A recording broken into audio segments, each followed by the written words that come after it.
seja muito bem-vindo. Estamos começando mais uma edição do Conversa com Gestor, um dos programas de podcasts da MacLeod. Já estamos nos principais agregadores de podcasts, no Google Podcast, no Apple Podcast, no Spotify, no Deezer, no Buzzsprout, enfim, busque por MacLeod Partners que você vai encontrar toda a nossa humilde, porém já começando a ganhar um pouco mais de volume, coleção de podcasts. Tudo para você ficar super bem informado sobre os assuntos do mercado financeiro e, como eu gosto de dizer, ajudando você a fazer investimentos mais inteligentes. Eu sou Rafa Ribeiro, assessor de investimentos, e estou ao lado de João Gabriel Schlitter, meu companheiro, consultor de investimentos da MacLeod. Tudo bem, João? Como é que vai, Rafael? Tudo bem?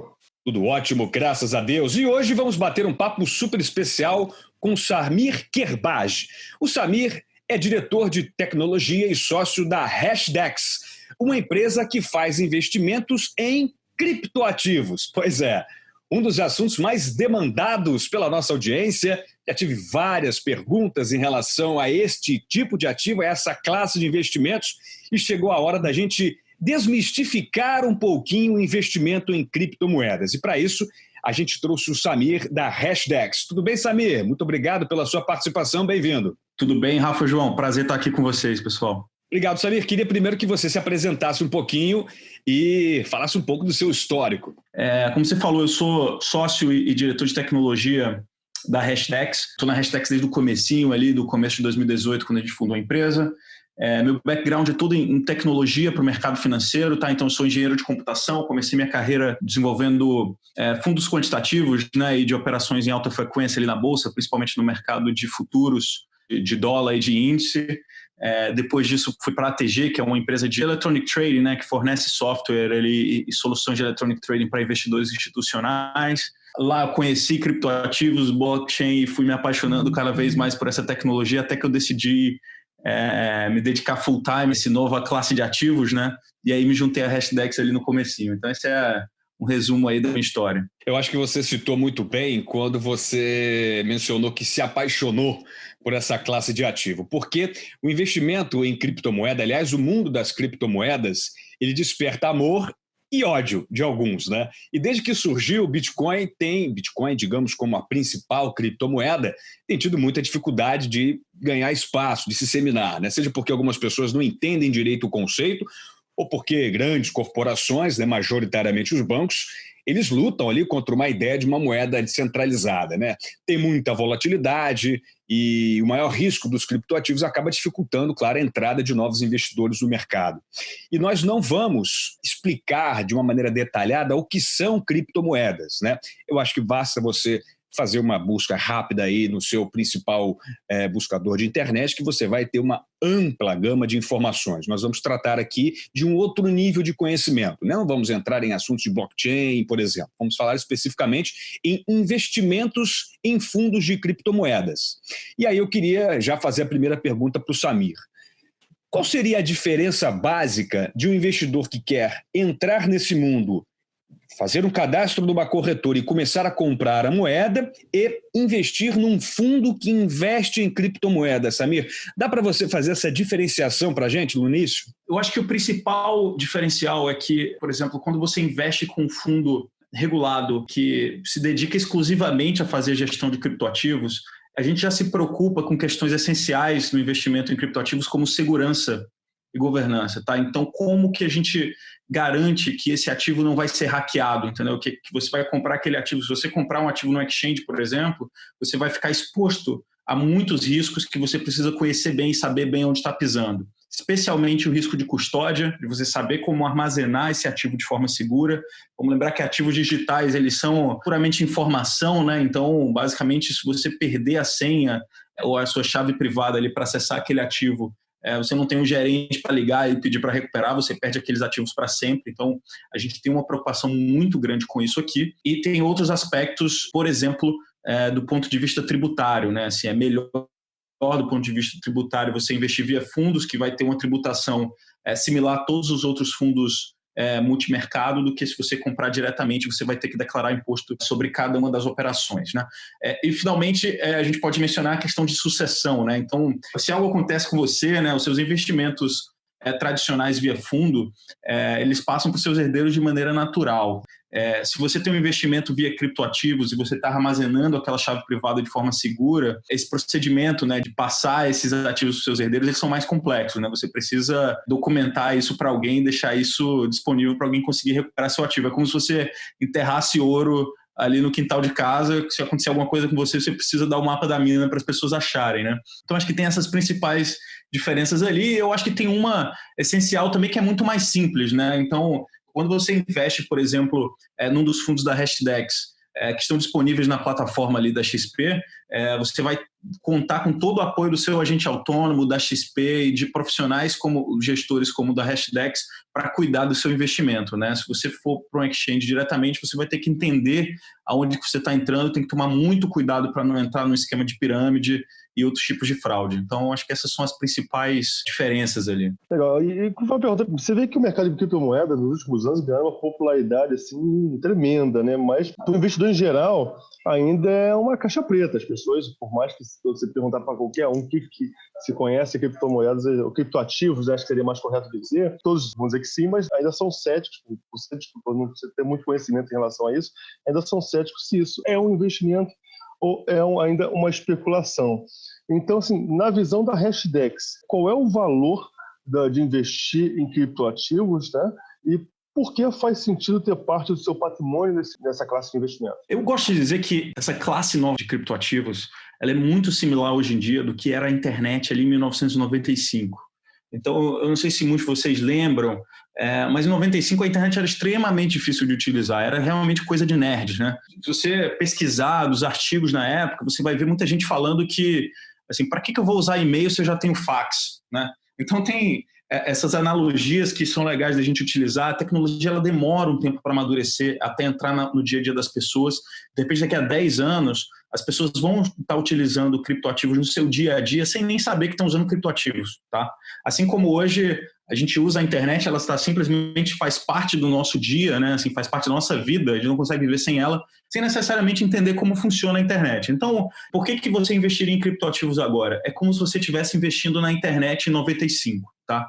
Você tem um potencial de valorização gigante com a transformação que essa nova internet está trazendo, e o que a gente recomenda é realmente você fazer uma alocação muito pequena como um investimento de risco para o longo prazo, tá? A gente tem alguns estudos aí que mostram que realmente no curto prazo a probabilidade de você perder dinheiro, assim, se você entrar para especular, né, ou para ganhar dinheiro no curto prazo, a probabilidade de você perder é bem grande, até similar a você jogar a moeda para cima, mas no longo prazo, mais que provado, assim, o Bitcoin foi o ativo que melhor performou nos últimos 10 anos e provavelmente vai ser o ativo que vai performar melhor nos próximos 10 anos também. Então, é um investimento de longo prazo, tá?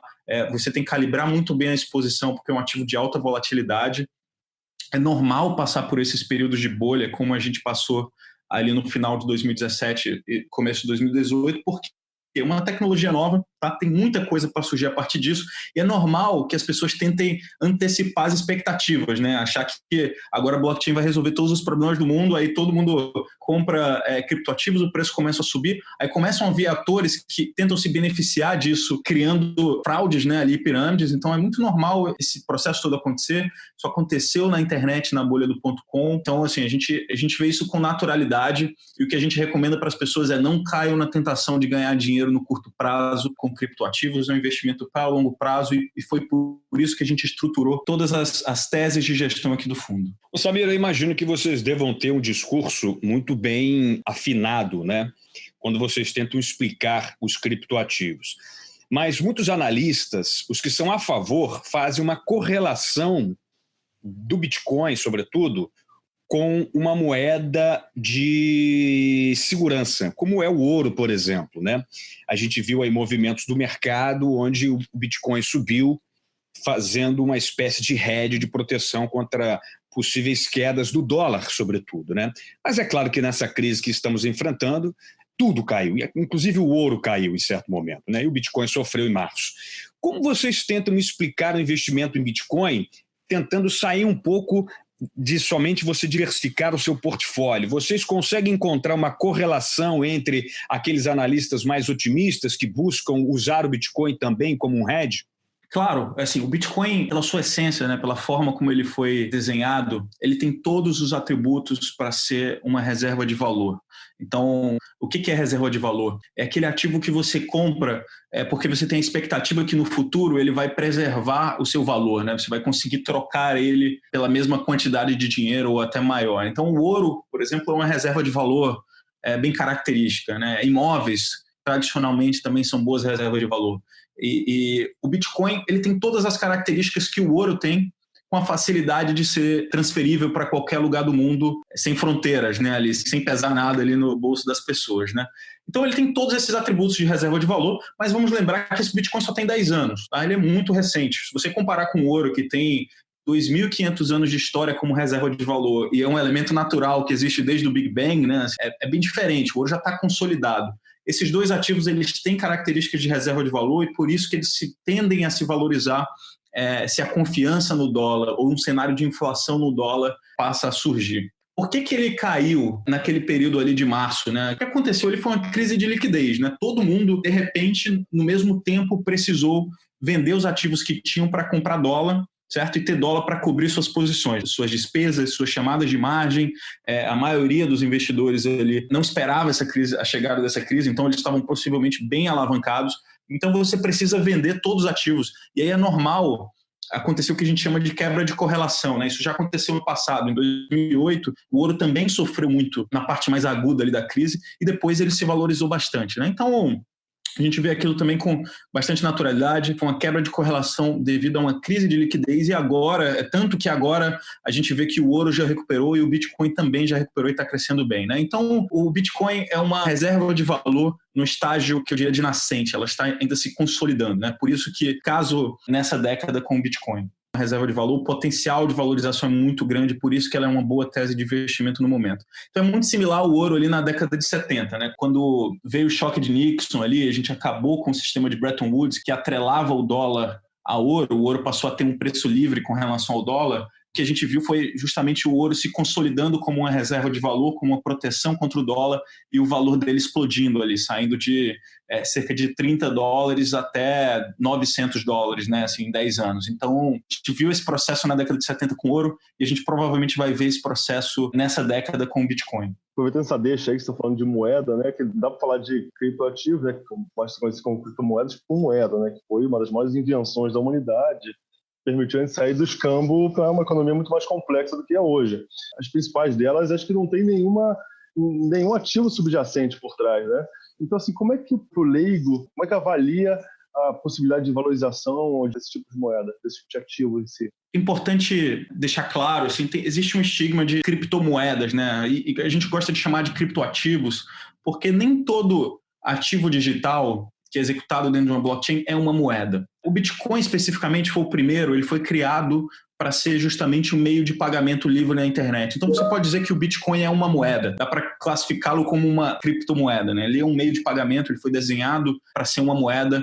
São os mesmos conceitos que a gente está acostumado há milhares de anos, só que agora rodando 100% no mundo digital. Mas existem vários outros criptoativos e blockchains que não são moeda, né? Assim, que não têm essa pretensão de ser uma moeda. São mais relacionados como, por exemplo, ser uma nova forma de você organizar os dados na internet, né? Ou ser plataformas para você digitalizar ativos reais. Então, tem várias aplicações legais surgindo por aí em criptoativos, em blockchain, que não necessariamente são moedas. E aí elas têm teses de valor diferentes. Então, se você analisa moeda especificamente, que é a tese de investimento do Bitcoin, existem várias alternativas. Você pode estar falando assim, por que eu investiria no Bitcoin como uma moeda, né? Assim, não é aquele caso anarquista de que o Bitcoin vai substituir as moedas fiduciárias e vai passar o dólar, nada disso. Basta ele ser uma moeda minimamente cursável ali na internet, né? Assim, se as pessoas começam a utilizar isso na internet, ele já tem uma tese de valorização gigante. Ele pode ser utilizado para micropagamentos, né? Ele pode ser utilizado como ouro digital, né? Assim, como uma forma de proteção bem mais simples do que você comprar barras de ouro físicas ali. Então, tem várias possibilidades para o Bitcoin que não necessariamente são aquele caso que é o que todo mundo pega no pé, né? Assim, acho que o pessoal tem essa resistência do Bitcoin porque foi criada uma tese meio anarquista de que o Bitcoin ia substituir o dólar, né? A gente não acredita nisso. ele tem sim o potencial de ser uma das maiores moedas do mundo, mas não necessariamente ele precisa ser a moeda dominante global para ter algum valor, né? Então tem um caminho legal aí para o Bitcoin. E para todos os outros ativos digitais que não são moeda, cada um deles tem um caso de investimento muito legal, que é, de novo, é como se você estivesse investindo no navegador ali em 98, tá? É como se você estivesse investindo no e-mail. Imagina se você pudesse comprar um pouco do que hoje se tornou o e-mail, né? Então, cada um dos seus criptoativos tem suas particularidades e tem sua tese de investimento. E mudando um pouco de assunto, você falou um pouco do índice, né, do HDAI, né, o Hashdex Digital Index, se tornou uma grande referência, tanto que foi assumido pela própria Nasdaq, né? Fala um pouco sobre esse índice e por que vocês escolheram uma estratégia mais passiva nos fundos de vocês, ao invés de uma mais ativa, aí que a gente vê aí um grande crescimento de traders de criptoativos e vocês escolheram o oposto, uma estratégia mais passiva. Isso. Antes, rapidamente, da sua resposta, eu queria, Samir, que você tentasse explicar a maneira que a Hashdex conseguiu para fazer esses investimentos, né? Porque é interessante a criação desse índice. Qual é o diferencial da Hashdex em relação a outros investimentos em criptoativos?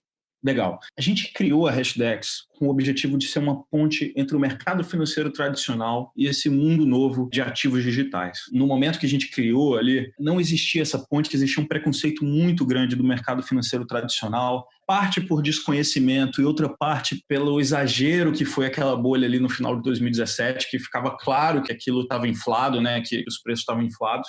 Então, a gente surgiu justamente para ser um elo de confiança que as pessoas pudessem fazer um investimento de forma certa, né? Qual é a forma certa para a gente? São 3 pilares. Tem que ser simples, seguro e regulado. Tudo que a gente faz na Hashdex é para ter o melhor produto, o produto mais simples, mais seguro e mais regulado que a gente consegue. Então, a gente começou isso estruturando o índice, justamente assim, pensando em qual é a melhor tese que a gente pode oferecer para os investidores hoje. E a melhor tese que a gente pode oferecer para eles hoje é simplesmente diversificar e comprar um pouquinho dos maiores ativos, né? Assim, ao invés de escolher concentrar em Bitcoin ou concentrar em Ethereum, colocar qualquer metodologia de gestão ativa, a gente entende que é muito mais simples e, na verdade, até melhor no longo prazo, né? Assim, tem vários estudos que mostram que até nos Estados Unidos os gestores passivos, né? Assim, eles consistentemente batem os gestores ativos. Se você olhar no longo prazo, né? Assim, simplesmente comprar o S&P muitas vezes é mais vantajoso do que escolher um gestor de ações lá nos Estados Unidos. E a gente acredita muito nessa tese. Como é um mercado nascente, é muito difícil ainda você classificar e entender quem vão ser os ganhadores. A gente criou uma metodologia bem sólida para justamente escolher os melhores projetos, que foi a metodologia do índice.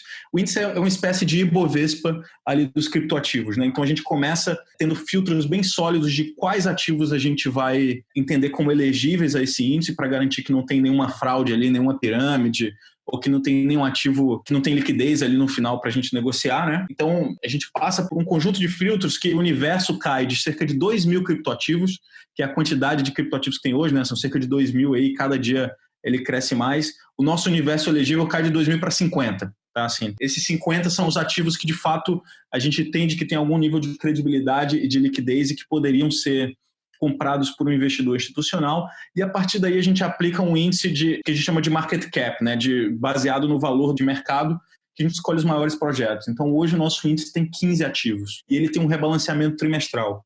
A gente acredita que essa é a melhor forma de você investir em longo prazo hoje, porque você simplesmente vai comprar um pouquinho desses 15 ativos e a gente trimestralmente vai fazer esse rebalanceamento automaticamente. Então, hoje o Bitcoin ele tem cerca de 75% do índice, né, bem preponderante, mas a gente não sabe o dia de amanhã. Vai que o Bitcoin ele cai de representatividade e vem um ativo novo que tem características melhores que o Bitcoin. O fundo vai se ajustar automaticamente porque o índice vai rebalancear trimestralmente. Então, primeiro ponto, a gente criou esse índice e a partir daí a gente começou a criar a família de fundos que são extremamente regulados. Então, o nosso fundo master ali, que de fato faz investimento em criptoativos, ele é regulado pela SEC, que é a CVM lá nos Estados Unidos. Ele é auditado pela KPMG, né, que é uma das maiores empresas de auditoria do mundo. Para fazer o armazenamento seguro, a gente armazena 100% dos ativos com custodiantes institucionais que são regulados lá nos Estados Unidos, com soluções de seguro e tudo. Então, assim, caso aquele custodiante seja hackeado, a gente tem seguro para cobrir as perdas. Então, realmente, assim, a gente acredita que a gente montou um veículo extremamente seguro, regulado, e aí a gente vem aqui no Brasil e cria uma família de fundos que provém exposições em níveis diferentes para esses criptoativos, baseados nas regras estabelecidas pela CVM, E aí a gente consegue oferecer um produto bem simples, porque qualquer um pode entrar nas plataformas que já estão acostumados a negociar. Então, se você tem lá uma conta na XP, você já pode investir nos fundos da Hashdex. Então, a gente conseguiu implementar esses pilares, né? Simples, seguro e regulado através do investimento passivo. Bom, e o fundo de vocês mais conservador, eu consigo ver que teve um rendimento interessante nesse ano. Enquanto o Ibovespa está aí beirando os 30% de queda, vocês têm no ano uma rentabilidade de 35%. É um desempenho absolutamente sensacional, né? Mas eu tenho uma pergunta, eu acho que pode ser pergunta de muita gente. A CVM ainda não regulou ou regulamentou os investimentos em criptoativos. Vocês majoritariamente investem em criptoativos fora do país. Explica para mim como é essa logística.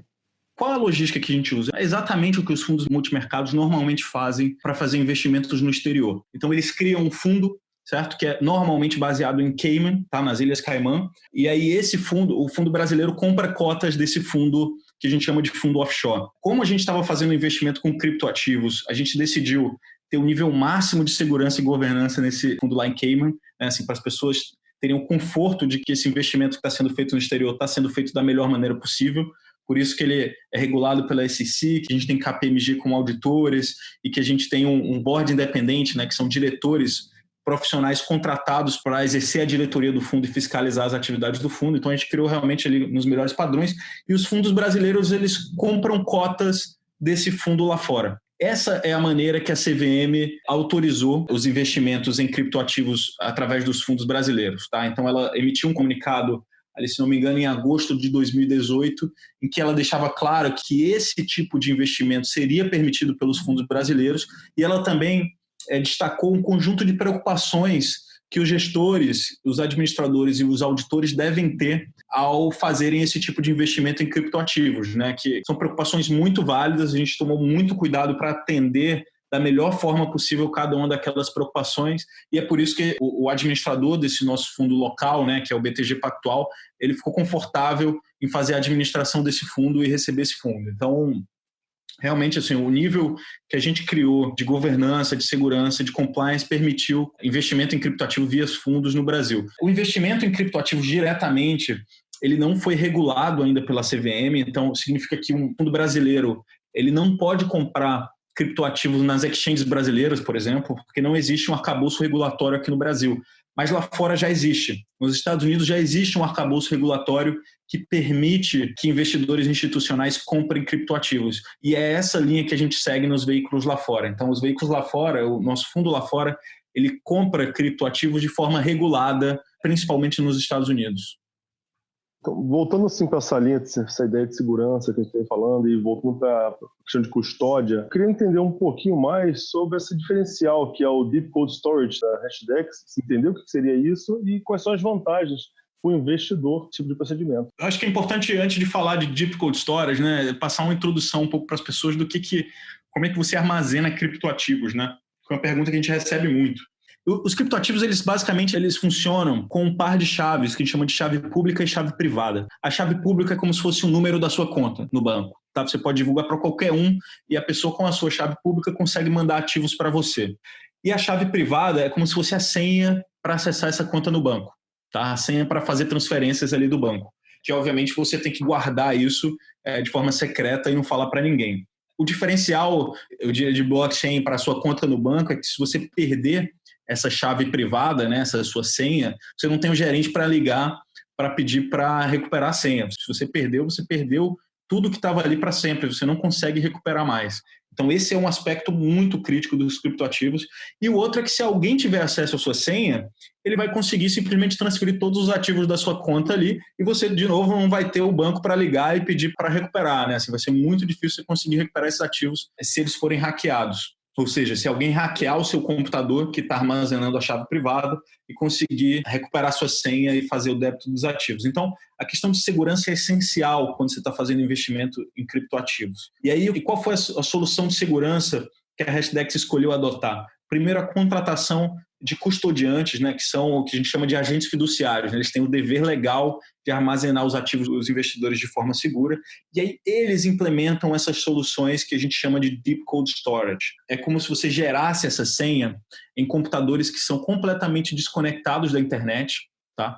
E eles nunca vão estar conectados na internet. Isso significa que um hacker nunca vai conseguir invadir aquele computador para tirar a senha de lá. E aí, além disso, além desse computador estar desconectado na internet, você vai e coloca esse computador dentro de um bunker, que é um bunker de fato. Assim, alguns dos nossos custodiantes usam os bunkers que foram construídos durante a Guerra Fria na Europa para proteger de ataques nucleares.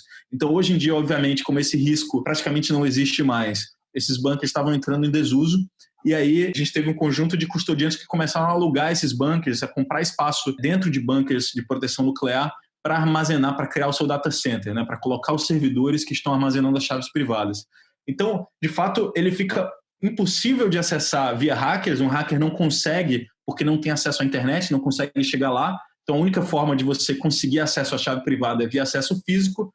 E aí você dificulta muito o acesso físico porque você coloca dentro de um bunker com segurança particular, 24 horas por dia, controle de acesso e vários métodos para garantir que ninguém não autorizado consegue entrar lá, né? Então é um nível paranoico, né? Parece missão impossível, né? Assim, você chegar lá e recuperar um ativo de lá. Então é por isso que a gente acredita que hoje essa é a melhor forma de armazenar. Obviamente essa forma é bem cara, então se você é um investidor individual ali que quer fazer um investimento, para você colocar em Deep Cold Storage, você precisa contratar um custodiante, isso é bem caro. E por isso que a gente tem um benefício de escala, por ser um fundo, a gente consegue contratar essa solução cara e diluir esse custo para todos os investidores, né? Então fica acessível para o investidor comum ter acesso a um nível de segurança tão complexo. Legal. Samir, queria que você explicasse para a gente as diferentes classes de fundos que vocês têm, né? A Hashdex tem 3 fundos, Discovery, Voyager, Explorer. Quais são as diferenças entre eles e um investidor iniciante, por exemplo, deve buscar qual fundo diretamente? A gente tem 3 fundos aqui no Brasil, como você falou. Todos eles implementam de uma forma ou de outra essa estratégia de investimento em índice, né? Eles compram passivamente o mercado inteiro através do índice, que é como se fosse o Ibovespa ali dos criptoativos. E esses fundos, o primeiro é o Discovery, que ele é um fundo para público geral, o investimento a partir de R$500, e esse fundo investe até 20% em criptoativos e 80% em títulos públicos. E, obviamente, isso é respeitando a regulação da CVM, que define um limite para investimento no exterior, para público geral. E aí a gente tem um segundo fundo, que é o Explorer, que é feito para investidores qualificados, que ele investe até 40% em criptoativos e 60% em títulos públicos.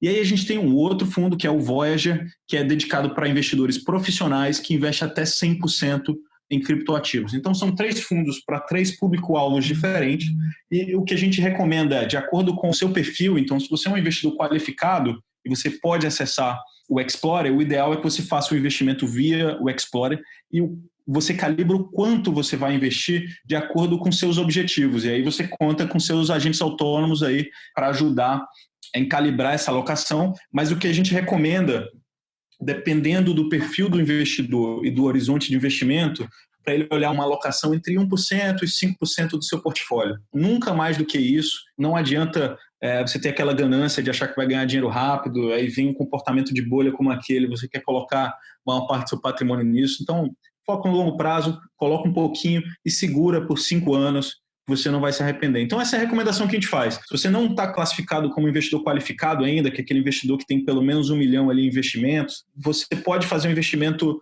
no Discovery, tá? Um fundo para público geral, qualquer um pode investir a partir de R$500. Em todos eles, o que a gente recomenda é pense como o cripto vai se comportar no seu portfólio como um todo. Tá? Existe uma quantidade segura que você pode colocar sem aumentar muito a volatilidade do seu portfólio. Isso, sem dúvida, vai melhorar a performance dele a longo prazo, vai melhorar o retorno mantendo a volatilidade ou risco em níveis normais, tá? Então é isso que a gente recomenda em geral. De acordo com a sua classificação, você escolhe qual dos 3 fundos vai investir e aí o quanto investir, conte com o seu agente autônomo para calibrar uma quantidade que seja razoável com o seu perfil. Bom, lembrando que vocês estão não somente na XP, né? Mas o Discovery, por exemplo, também está no BTG, na Genial, na Orama, né? O Explorer está na XP, no BTG, na Guide, na Orama. E o Voyager, para os investidores profissionais, estão na Orama e no BTG Pactual. João, já vamos nos encaminhando aí para a reta final do nosso bate-papo. Acho que deu para clarificar bastante, né? Desmistificar muito o investimento em criptomoeda, e eu falo isso porque eu sou um entusiasta, confesso, né? Mais do que nas criptomoedas e nos criptoativos, mas na blockchain. É que eu confio demais nessa descentralização, onde a publicidade dos investimentos e das transações monetárias vão fazer com que elas sejam muito mais disseminadas, muito mais claras e, sem dúvida nenhuma, muito mais acessíveis, porque baixam-se os custos. E é por isso que os grandes bancos não gostam muito, porque a grande maioria do revenue deles, né, vem, claro, das taxas bancárias dessas transações. Mas vai lá, João. Até fazer uma correção, na plataforma Orama, os 3 fundos da Hashdex são disponíveis já para os clientes, né? Então você tem acesso aí a tanto aos mais conservadores e aos mais agressivos. Sim, acho que eu falei, né, que os 3 estão na Orama, com certeza, e no BTG Pactual, os 3, né? Perfeito. E assim, quando a gente fala de investimento, você vê que indo para os ativos tradicionais, como ações, a gente tem aquela ideia de longo prazo, para dar tempo do ciclo econômico, a empresa se ajustar e tudo mais, né? Em relação a criptoativos, quando a gente vai falar em prazo de investimento, qual seria o ideal? O que a gente acredita é que criptoativos é uma classe de ativos nascente. Então, de fato, os benefícios, né, assim, a consolidação disso vai ser dada ao longo prazo. É como se você estivesse investindo em startups, né? Assim, você precisa realmente dar um tempo para que eles amadureçam. Então, o que a gente recomenda é no mínimo de 3 a 5 anos em termos de horizonte de investimento. Apesar de ser um ativo alternativo, a estratégia segue a linha tradicional, né? Botar na carteira e deixar realmente esse parcela de investimento para realmente seguir o seu rumo natural de crescimento. Exato, é importante você dar tempo para maturar aquele projeto, aquele ativo e essa nova classe de ativos, né? Então, é sim um investimento de longo prazo.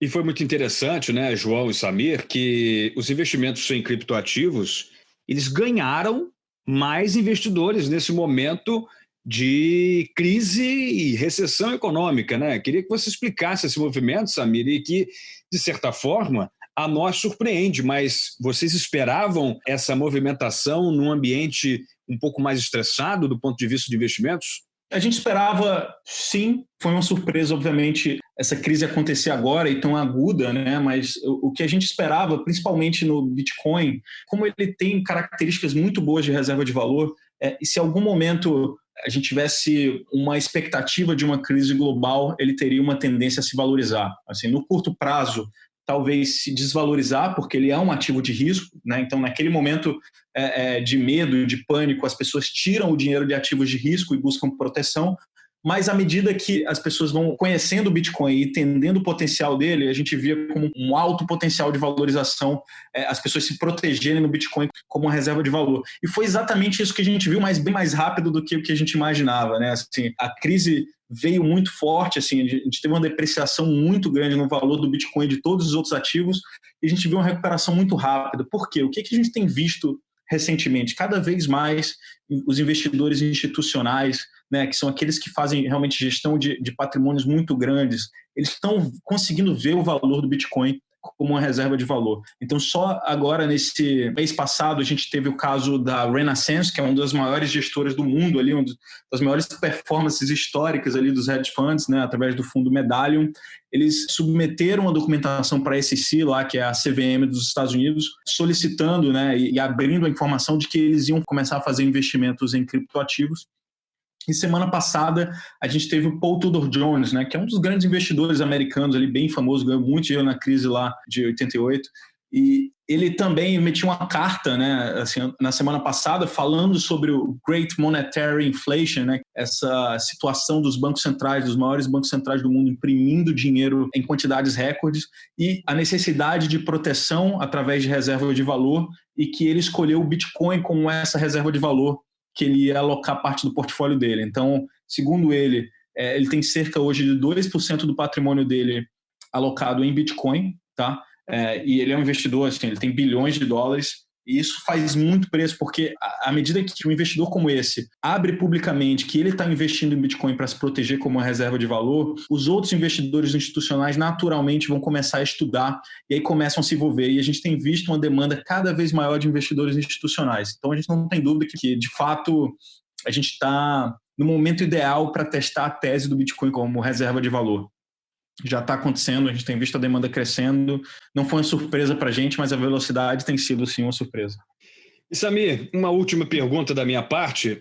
Eu queria saber qual é o processo de convencimento que vocês têm na ponta da língua para aquele investidor que é realmente cético em relação às criptomoedas, os criptoativos, que sempre conectam elas a processos de fraude, a pirâmides, a Ponzi Scheme, como a gente conhece, ligado à contravenção financeira, crimes na web, deep web, enfim. Quais são os argumentos que vocês usam contra, não é contra, né, mas para tentar convencer ou desmistificar, ou, na verdade, até tirar um pouco dessa ideia negativa que se tem sobre o Bitcoin? Qual é o principal argumento que vocês utilizam para tentar fazer essa moeda não essa malvadeza que as pessoas pensam? Acho que é interessante assim, esse estigma dos criptoativos e Bitcoin estarem ligados com atividades criminais. Isso mudou bastante, tá? Você pode até dizer que ali em 2012, 2013, o Bitcoin era muito utilizado para crimes ali na internet. Se você olhar a história das tecnologias, normalmente a primeira pessoa que tende a adotar uma tecnologia nova são os criminosos, né? Então tem uma história bem legal ali do começo ali da adoção do carro, né? Assim, quando o carro começou a massificar através do Henry Ford ali nos Estados Unidos, né? Através do Model T, que foi o primeiro carro que foi produzido em escala, né? Sabe quem foram os primeiros usuários de carro? Assaltantes a banco. Tá? Esses foram os primeiros usuários do carro, é tanto que tem documentado ali, o Senado americano, ele chegou a fazer algumas audiências para cogitar proibir carros, porque imagina, um assaltante de banco vai lá, assalta o banco, ele foge com o carro enquanto a polícia está de cavalo, né? Assim, de carruagem. Interessante. Então, assim, é normal, essa atividade criminal é uma atividade de alto risco, e é normal que a tecnologia seja adotada primeiro pelos criminosos, mas logo depois vem o law enforcement ali e começa a colocar medidas para barrar isso. Então, hoje, é muito mais difícil você fazer atividades criminais em criptoativos do que com papel moeda diretamente, né? Então, o volume de dinheiro utilizado para crimes, né, e lavagem de dinheiro com papel moeda é muito maior do que é utilizado em criptoativos. Criptoativos, como você falou, tudo que acontece no blockchain pública, então é muito fácil do FBI, da Polícia Federal, investigar e conseguir chegar na origem. Tá? Então é por isso que a gente não acha que essa narrativa de que Bitcoin é utilizado para crime, eu acho que isso já passou. Assim, hoje em dia é muito difícil alguém se safar fazendo crimes ali utilizando Bitcoin. E o que a gente principalmente vende para as pessoas as mais céticas é que hoje, a verdade é que é muito caro estar fora. Né? A gente não está falando de você investir uma porção significativa do seu patrimônio, é 1%. Tá? O que acontece se, no pior caso, isso tudo é uma fraude, que a gente acredita que não é, e a gente dedica nossas vidas a isso, a gente tem toda uma camada de segurança, a gente tem KPMG atestando que, de fato, a gente está fazendo de forma segura, esses negócios são sólidos, a gente tem toda a infraestrutura, né? BTG, fazendo administração.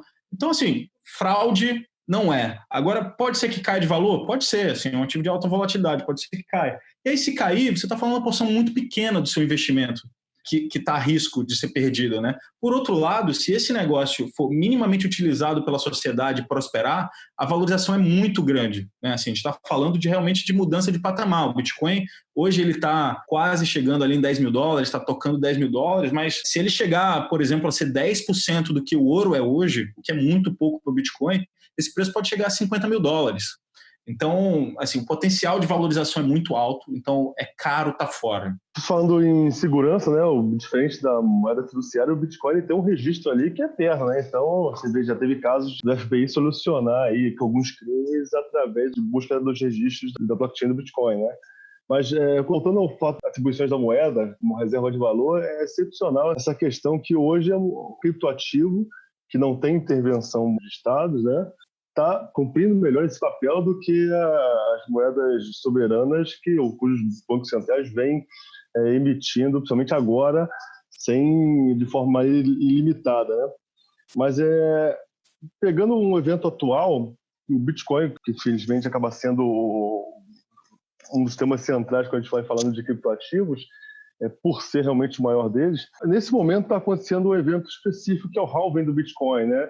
Você poderia explicar o que seria isso e como isso pode afetar esse mercado como um todo? Claro, o halving ele é um mecanismo que foi desenhado na rede do Bitcoin ali desde a sua criação para justamente determinar como vão ser distribuídas essas moedas inicialmente. Então, pensa ali na primeira vez que você lançou a rede do Bitcoin, que a rede do Bitcoin foi lançada ali em 2009, não existia nenhuma moeda em circulação. E não tem nenhuma entidade central para emitir ou para determinar para quem vai, né? Assim, não existe um banco central que vai dizer que a partir de agora eu vou mandar X bitcoins para um banco, vou mandar Y bitcoins aqui para o Samir, né? Não existe nada disso.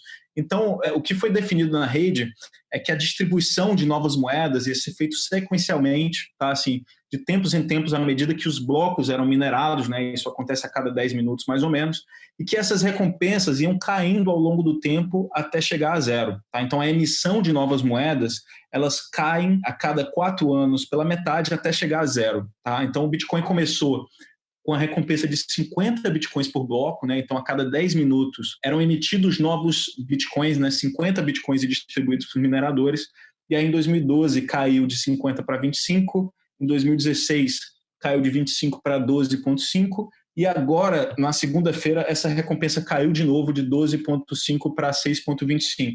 Esse evento de reduzir pela metade a recompensa da mineração, né, a emissão de novas moedas, é chamado de halving. E por que ele é tão importante? Porque é ele que faz com que o Bitcoin seja escasso.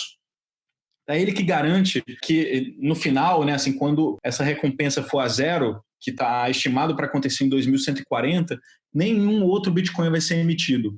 Então, isso faz com que o Bitcoin tenha uma taxa de inflação previsível e decrescente. Então, a taxa de inflação no Bitcoin até a segunda-feira passada era 3,6% ao ano, e agora, né, de segunda-feira em diante, ela é 1,8% ao ano. Tá? Então, é como se fosse uma política monetária definida em software ali, e bem previsível. Né? Ela não está sujeita a mudanças políticas, a vir um maluco no Banco Central e começar a fazer uma política heterodoxa ali, ou você imprimir dinheiro, ela não está sujeita a isso. Por isso que ela é uma boa reserva de valor, né? Porque ela é escassa, né? Assim, ela é deterministicamente escassa. Ninguém pode ir lá mudar e emitir novos bitcoins, né? E só um detalhe, Samir, rapidamente, desculpe interrompê-lo para complementar essa sua explicação. O interessante é que a mineração do Bitcoin, ela é uma política quase que de pagamento, porque os mineradores do Bitcoin é quem, de fato, confirmam as transações da blockchain. Então, é um sistema que se retroalimenta, né? Esses mineradores são pagos com Bitcoins pelas confirmações públicas que eles fazem das transações de Bitcoin. Ou seja, é um sistema que não tem como ser fraudado, porque quem cria e quem produz Bitcoin é quem verifica que aquele Bitcoin é legítimo, foi transacionado e está em circulação. Por isso é que essa inflação ela é regulada e está praticamente previsível até esse 2140, né? Exatamente, você falou tudo. Os mineradores, né, que são esses softwares ali, ou essas máquinas que validam as transações do Bitcoin, elas ganham dinheiro ao incentivar a rede a permanecer segura. É isso que faz com que a rede fique cada vez mais segura, né? À medida que você tem... Hoje são mais de 10 mil mineradores distribuídos no mundo inteiro, e cada vez que entra um minerador novo, a rede fica mais segura. Todos eles, obviamente, competindo para ganhar essa recompensa. Então, é um mecanismo fascinante. Assim, foi a primeira vez... assim, esse mecanismo permite que você crie uma escassez e você mantenha todo mundo alinhado para manter a rede segura. Então, é realmente uma coisa fascinante. É por isso que é apaixonante ali. Isso aconteceu muito ali com os meus amigos. Ali. À medida que as pessoas vão entendendo como essa tecnologia funciona, elas vão se apaixonando. Exatamente. E eu, como disse que o Bitcoin ele desperta amor e ódio, eu sou do lado dos que têm amor pelo Bitcoin. Não pelo Bitcoin, mas pelos criptoativos e pelo sistema da blockchain, que eu acho que veio para revolucionar o mercado. E os grandes bancos estão começando a utilizar a própria blockchain para criar ainda mais segurança nos seus sistemas de pagamento. Olha que coisa mais contraditória, mas é o mercado se curvando à tecnologia, à modernidade. Por isso que eu acho que fundos como os que a Hashdex gestiona são realmente fundos que têm tudo para prosperar aí no médio e longo prazo. Vamos para casa, João? Vamos encerrar esse nosso bate-papo?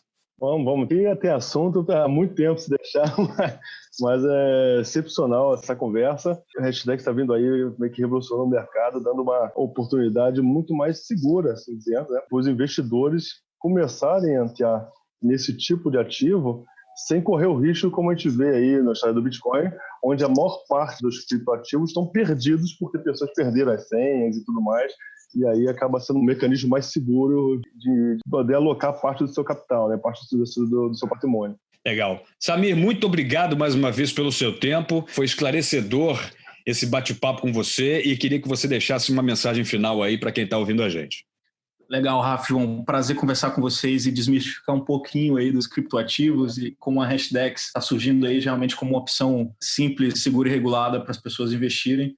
A gente está à disposição, acompanha a gente ali nas redes sociais, no nosso site. Qualquer dúvida, entre em contato com a gente, tá? É um prazer, assim, a parte da nossa missão aqui no Brasil é de fato educar as pessoas e mostrar o potencial. E repetindo, assim, hoje é caro estar fora do criptoativo. Entre um pouco, assim, bota o pé dentro, começa a acompanhar esse negócio, porque é a nova internet. Legal demais. Samir Kerbaj, diretor de tecnologia e sócio da Hashdex. Muito obrigado pelo prestígio da sua audiência e até a próxima. Tchau, tchau.